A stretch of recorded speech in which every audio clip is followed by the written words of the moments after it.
Hi, Dr. Ian here. Today I want to talk to you about testing while you are fasting. This is the best way to monitor to see how your body's responding from refraining from food in a therapeutic strategy. If you're just going about and doing intermittent fasting or block fasting without doing the testing, sometimes you get a little lost, especially if you're not feeling good. I prescribe different types of fasting or time restricted eating, and oftentimes I hear patients complain that they don't feel a benefit. And when we have them start doing the testing to check for specifically their glucose and ketone levels, then we can really monitor to see how they're doing. If they're intermittent fasting, we can see what type of macronutrient intake that they're taking. They may be intaking too many proteins, and the carbohydrate levels may be too high, or the fat levels, the fat intake may be too low. So oftentimes we have to tweak the macronutrient intake in order to have beneficial metabolic effects on the body.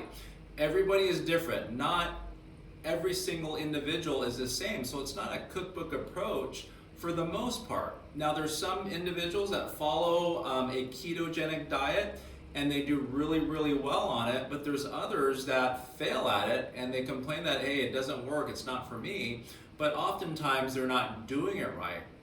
So then when you're fasting, you want to make sure the fasting is benefiting you.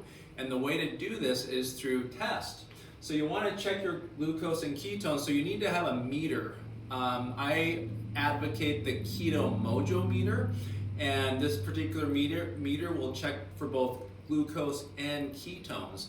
And the key is you want to make sure they're in the right ratio. So there is what's called a glucose ketone index, and you want to make sure that the ratio of your glucose findings and ketone findings fit within these specific ranges as far as what you're trying to accomplish therapeutically. If you just strictly want to get into ketosis and benefit from your body burning fat and utilizing the fat for therapeutic reasons like decreasing brain fog and benefiting cognition and just feeling overall health, then you want to be under 9 with those ratios. You can be within 6 to 9 if your ideal goal is to lose weight.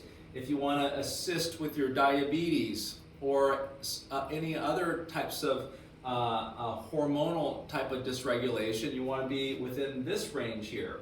And for those of you that have serious metabolic conditions, you should be under the supervision of your doctor. But if you get within this range, there's been studies that have shown to improve these more serious metabolic disorders like cancer or cardiovascular disease, or even Parkinson's or Alzheimer's disease. There's been studies to show improvement into those areas when they have this type of ratio. So it's really important when you perform a longer term fast to make sure that you're benefiting appropriately. So my suggestion is to go to drianhealthhacks.com, my website, and order a Keto Mojo meter, so that when you join us in our 5-day fast starting November 1st, that you have the specific tool that will help you monitor during that process.